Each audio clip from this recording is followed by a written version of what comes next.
Shalom, Bapak Ibu Saudara yang terkasih dalam Tuhan Yesus Kristus. Bersyukur karena dapat kembali menyapa saudara semua dalam Renungan Kamis hari ini, edisi 23 April 2026. Mari kita bersatu di dalam doa.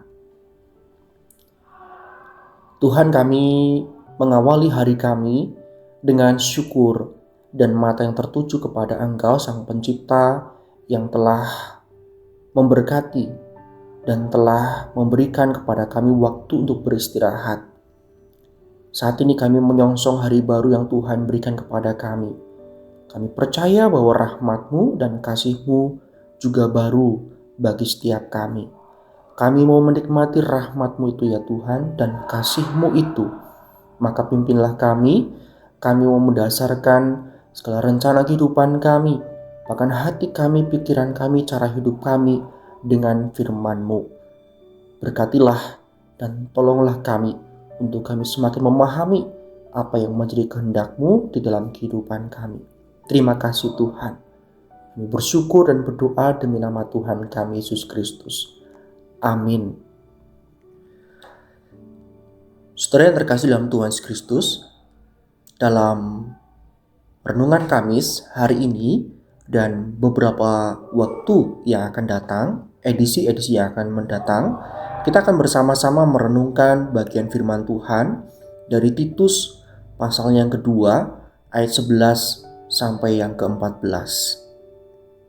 Dan mari kita melihat pada bagian yang pertama, yaitu hari ini kita perhatikan bersama-sama Titus 2 ayatnya yang ke-14 lebih dulu. Di sana firman Tuhan berbunyi seperti ini dalam versi terjemahan baru yang kedua. Yang telah menyerahkan dirinya bagi kita untuk membebaskan kita dari segala kejahatan dan untuk menguduskan bagi dirinya suatu umat, kepunyaannya sendiri yang rajin berbuat baik. Saudara yang terkasih dalam Tuhan Yesus Kristus, dari ayat yang ke-14 ini mari kita fokuskan pada kata kata membebaskan ya. Dalam bahasa Yunaninya, kata yang diterjemahkan membebaskan ini berasal dari kata lutro, yang berarti membebaskan melalui pembayaran harga tertentu. Kata ini sering digunakan dalam konteks misalkan ada seorang yang mau membayar seorang budak atau membebaskan budak atau tahanan dengan membayar sejumlah tebusan. Sehingga arti kata ini dan juga apa maksudnya dibebaskan itu membawa kita pada satu pertanyaan. Dari apakah kita dibebaskan? Kita bisa menemukan jawaban umum sebenarnya. Jawaban umum mengenai dari apakah kita dibebaskan, ya tentu kita sebagai orang percaya, kita mengakui dan mengimani kita dibebaskan dari hukuman atas dosa yang kita perbuat. Dan pembebasan ini tentu dilakukan oleh Yesus Kristus dengan cara menebus kita melalui pengorbanannya. Jadi Kristus bertindak sebagai pihak yang membayar harga untuk semua hukuman dosa-dosa kita. Sehingga kita memperoleh keselamatan, memperoleh pengampunan dosa, dan juga memperoleh relasi yang dipulihkan. Relasi kita, hubungan kita dengan Allah Bapa dipulihkan. Tetapi mempelajari kata ini, saudara, kita bukan hanya menemukan bahwa pembebasan itu bukan hanya mencakup pembebasan dari hukuman dosa, tetapi juga memiliki arti membebaskan kita dari segala kejahatan. Ini merujuk pada karya Yesus Kristus, Tuhan kita yang membebaskan manusia dari belenggu perbudakan kuasa dosa yang merusak.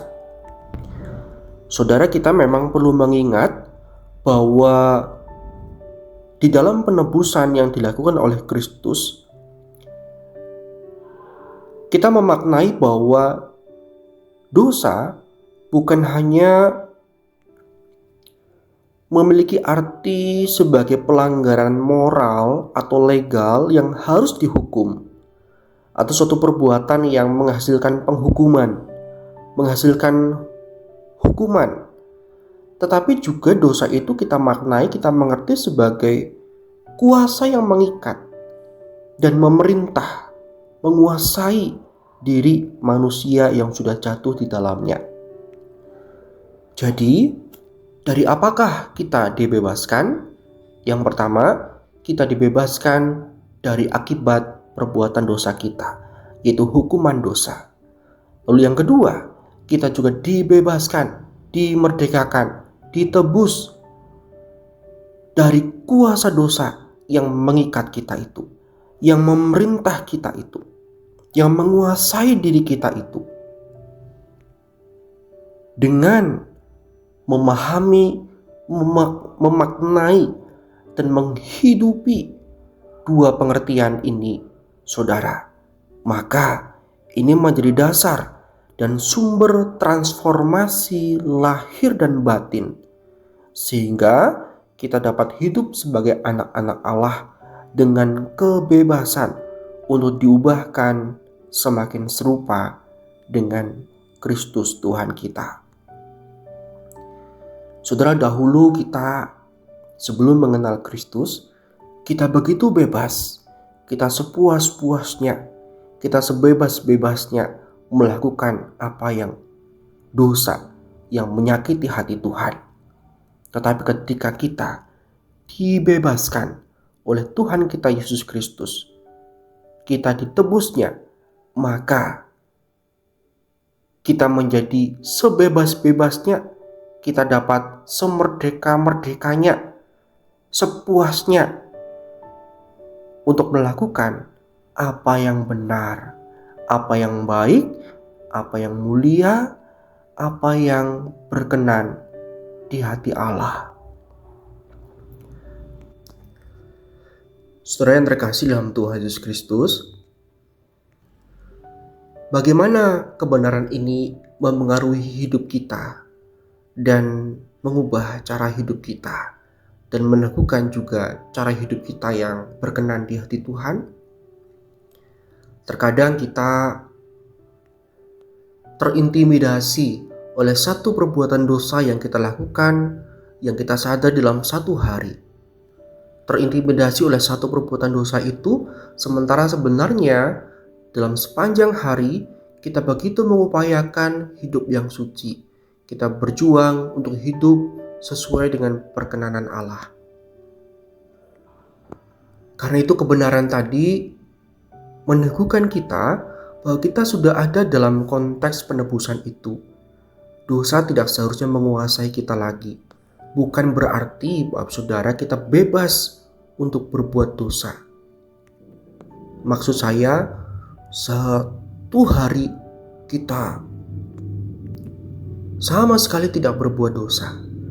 Mungkin sebenarnya ada hal-hal yang tidak kita sengaja, dan itu juga menyakiti Tuhan dan menyakiti sesama kita.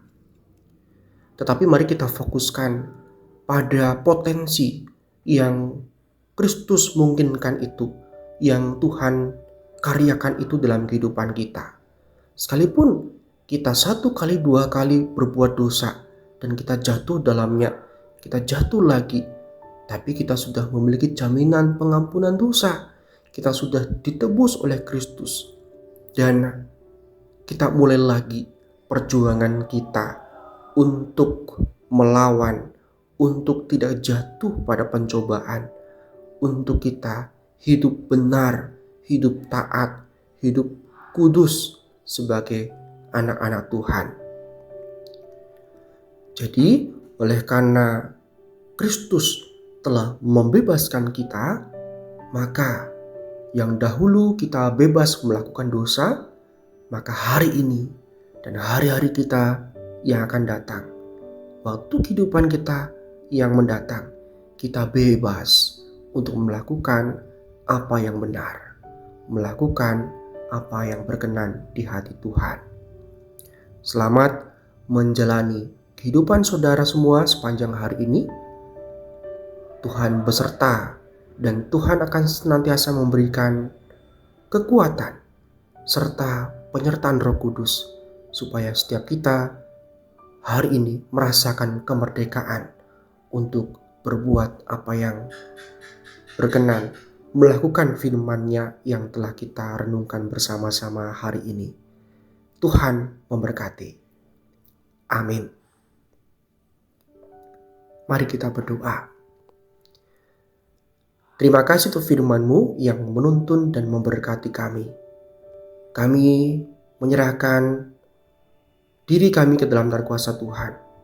Tolonglah kami Tuhan, supaya kami semakin mantap untuk berjalan beriringan bersama-sama dengan Allah yang telah lebih dulu menyertai kami. Maka kami rindu sungguh merasakan kemerdekaan itu, di mana kami bebas dan merdeka untuk melakukan apa yang benar, apa yang berkenan di hati Allah, hidup dalam ketaatan dan kesucian sepanjang hari ini. Terima kasih Tuhan untuk penghiburan dan penguatan-Mu. Di nama Tuhan kami Yesus Kristus, Allah yang hidup, kami berdoa. Amin.